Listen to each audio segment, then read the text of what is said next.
the first thing that happens is some sort of pathogen gets in us. Remember, a pathogen is anything that hurts us, like a virus or a bacteria. Of course, we talked about how not all viruses and bacteria hurt us, but some of them do. And this is going to put off chemicals that we call chemokines. And chemokines are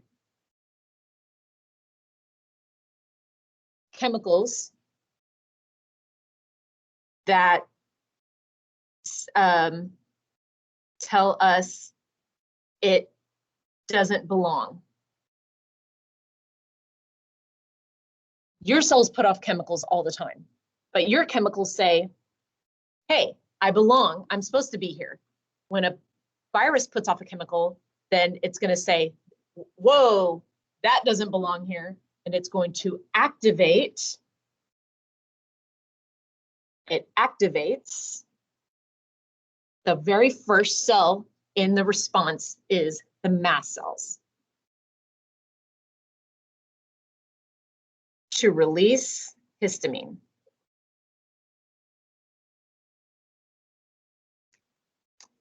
And so those mast cells are going to release histamine. And it's going to signal all the white blood cells in the body, not all of them, but it's going to signal white blood cells to come to that area and say, hey, everyone get over here. We have an invader. We need to come fight it. So they hop in the blood vessel and they make their way to the place where the pathogen is, but they need to get out of the blood vessel and get in and get out to get to the pathogen. So that's what the histamine does. So here we have our blood vessel lined with cells. So all the white blood cells are traveling to wherever the pathogen is. Let's say someone sneezed on you and you breathed it in. That means the pathogen's in your throat. So, okay, calling all the white blood cells in the body, we need you in the throat. Stat, get to the throat. We have a pathogen. So the white blood cells are all traveling. They all are getting here. So these are white blood cells. And they need to be able to get out to wherever this virus is. So let's say the virus is out here doing damage. He's trashing cells, he's killing cells, he's making waste, he is causing a lot of problem, right? And so these histamine bind to the receptor on the cells, and it caused the cells to open up so that these white blood cells can squeeze through and get there. So the histamines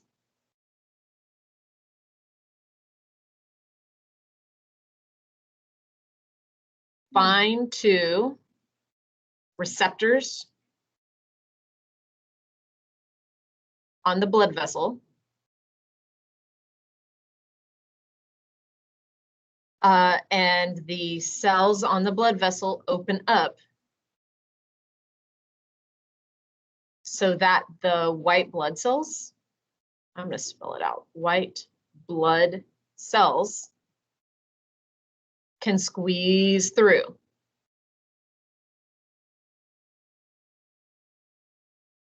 To get to a pathogen so that they can fight it. So let's talk about some of these white blood cells that squeeze through.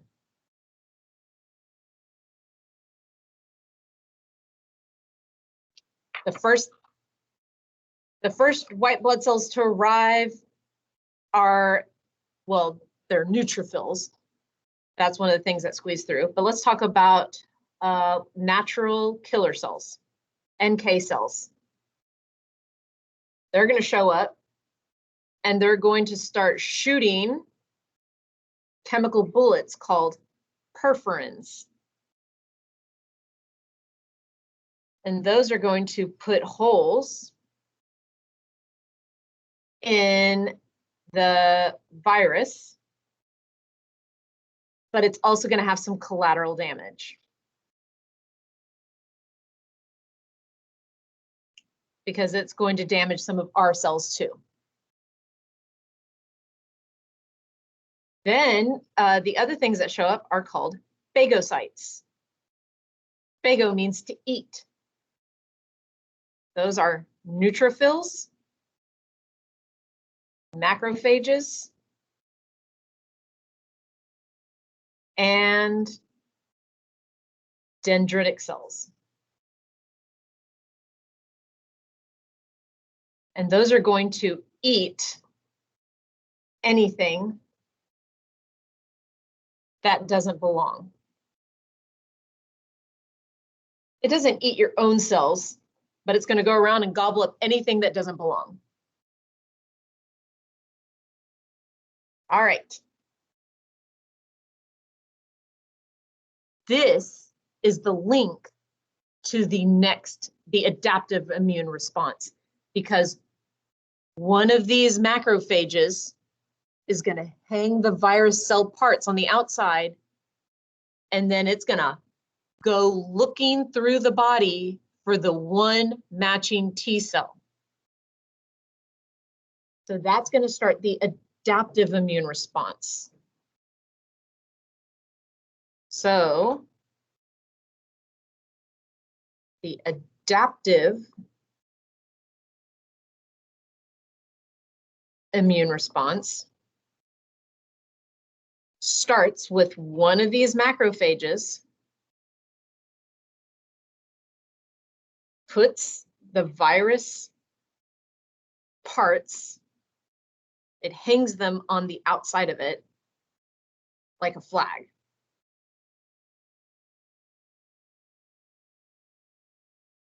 And then it goes to find the one matching helper T cell.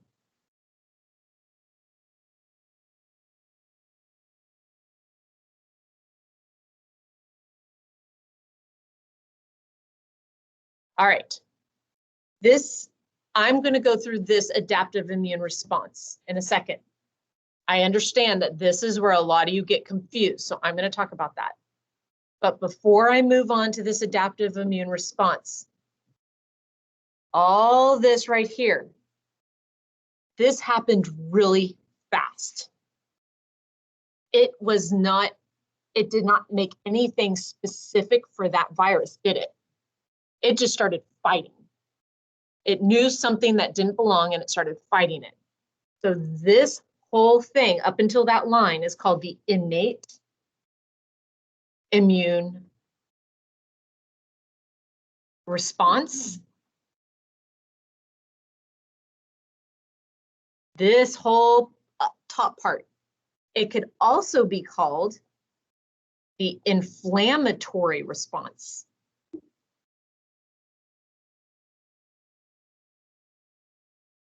You could call it either one. You could also call it the non-specific response, immune response. What is inflammation? What part of this causes inflammation? The histamines opening up the blood vessel? Yes, because in inflammation, the blood vessels opened up, and so the white blood cells could get to the virus. But then when you have fluids and red blood cells leaking into the area, it starts to get swollen and red and painful and warm to the touch because of the mast cells releasing the histamine. And that is called inflammation. If you've ever sprained an ankle or hurt yourself and the area becomes red and painful and inflamed, that's because your mast cells release histamines. Now, some people take an antihistamine when they have allergies. So let's talk about allergies. If someone took, and you know what, I'm going to write this down. Because when I start talking, I see you guys zone out. So I'm going to write this down.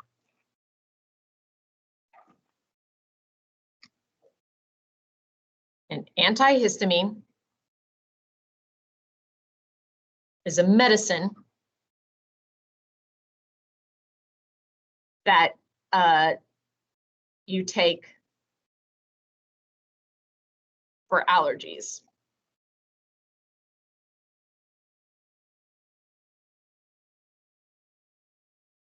Would this help or hurt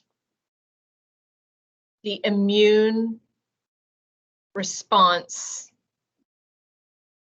to a virus? What do you guys think?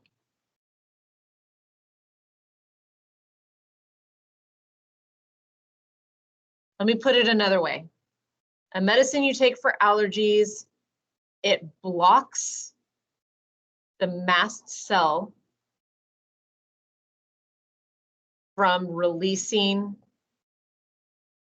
histamine. So, no histamine,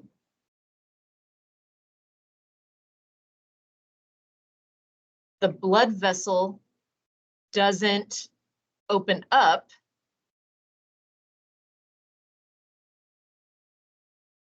which is what we want when you have allergies. When you have allergies, describe, does it feel good to have allergies? What does it feel like? It feels uncomfortable. Your nose is running, you're blowing your nose, then it gets red, your eyes are itchy and red and leaking, everything's leaking because you're releasing these histamines and your blood vessels are opening up and they're leaky. And so people take an antihistamine so they don't feel uncomfortable, so they don't feel like they're sneezing and runny nose and everything. But what if you don't have allergies? What if you actually have a virus? Would that help it or hurt it to take that? It would hurt because you would not be allowing your white blood cells to get to the virus. It would just take longer. Eventually they would get there. It would just take longer. Do you remember in the flu video? You remember the flu video you watched the day I wasn't here? And she went and looked in her medicine cabinet and she couldn't find medicine. Did that end up being a good thing? Yeah. Why? Because she needed to run a fever, because the fever stops the virus from multiplying, and bacteria, it stops the bacteria and virus from multiplying. So taking this medicine, you need to make sure you have allergies and not a virus, because it's going to delay. So it would hurt because, so I will say hurt because it would delay the white blood cells getting to the virus, because the blood vessel didn't open up, because the mast cell didn't release histamine, because you took a medicine that blocked the mast cell. Antihistamines, people take them all the time for allergies. I do. So I am very allergic to tree pollen. So usually about May, when the tree pollen, the particular tree pollen that makes me react, I have to take an antihistamine so I'm not at work with a runny nose, itchy eyes. Everyone thinks that I'm like, I've got the flu or something, but really it's my allergies. And plus I feel miserable. I don't really feel like teaching when I have allergies. Hi, how are you? Good. Oh my goodness. Thank you. It's so good to see you too. Thank you for your help again. Oh, this is so sweet. You too. See you later. So let's go back now to our adaptive immune response. This is where I think you guys get confused. Kaiva, was this where you were saying you got confused? Okay, let's talk about this. Yes. Yes.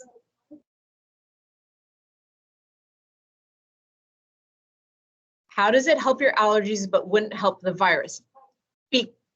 So the reason you're having the symptoms of allergies, the runny nose and everything, is because the histamines are opening up your blood vessels, fluids are leaking out, they're leaking out your nose, they're leaking out your eyes.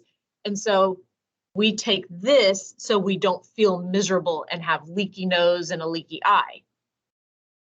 But what if all that's happening? What if our body is releasing histamines not because we have an allergy? What if it's releasing histamines is because we had a virus in us? In that case, we need the blood vessels to open up so that the white blood cells can get out to the virus. So if you know those people that are like, oh, I'm not sick, I just have allergies. If those people took an antihistamine,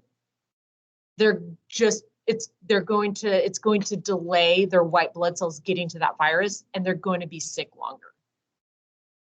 They'll eventually get out. It's just going to take longer because they are stopping their immune system from responding normally.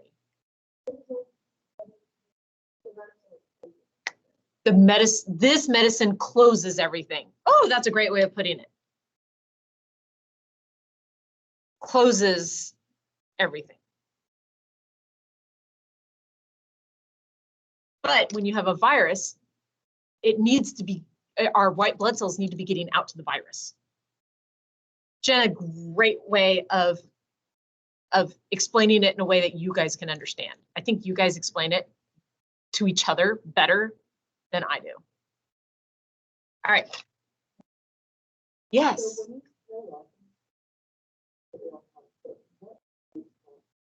When you're throwing up, when you're sick, think about what might be happening. What are you trying to do? You're trying to get things out. And it could also just, it just makes you queasy and sick. And then some people just, as you're swallowing the pathogen and you're swallowing the mucus, it irritates the stomach, and that can make you get sick. That's what the vomiting could be from. Or it could be just from trying to your body's trying to get the pathogen out. So theoretically, you could die from the flu if you took nothing but antihistamines.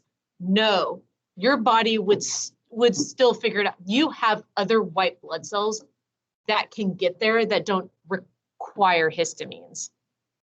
For example, like in the area, you have neutrophils, you have natural killer cells, you have white blood cells in the area all over your body. You just don't have a whole bunch of them. And they're going to hold it at bay. It's not going to take over your body. You have enough of them. It's just nice to open up those blood vessels to allow everyone in. Antihistamines would not cause someone to die. It would just delay them fighting it off for good.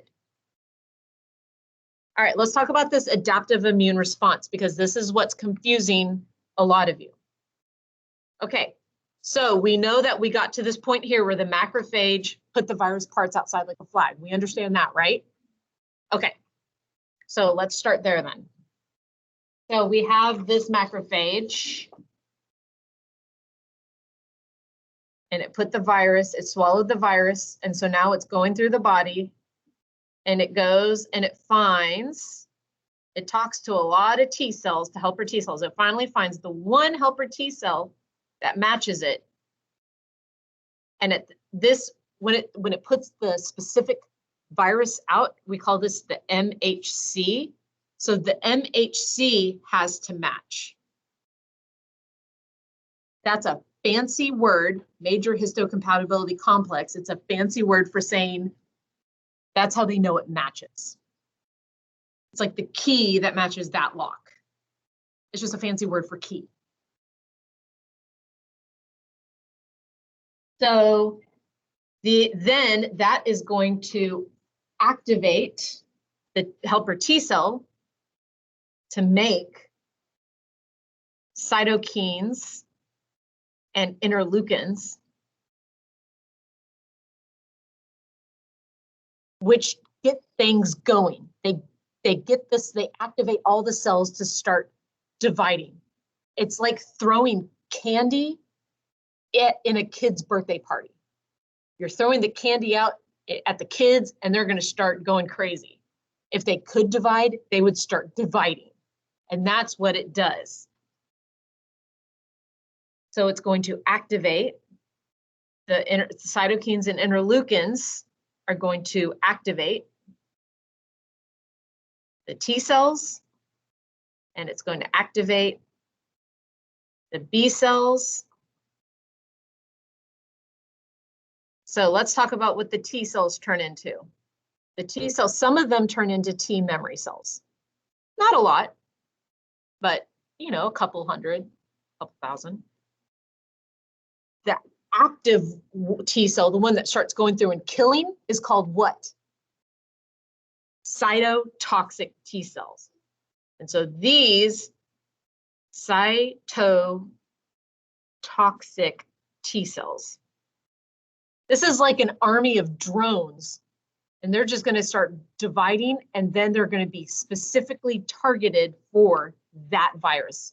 And they're going to start going through the body, and they're going to start killing any cell infected with the virus. All right, now the B cells activate. Some of them turn into B memory cells that remember that pathogen. If you ever get infected with it again, it's going to knock it out immediately, because this macrophage doesn't have to go and look for that one helper T cell anymore. It can activate directly any of the memory cells. So it's just faster. Kaiva, yes, ma'am.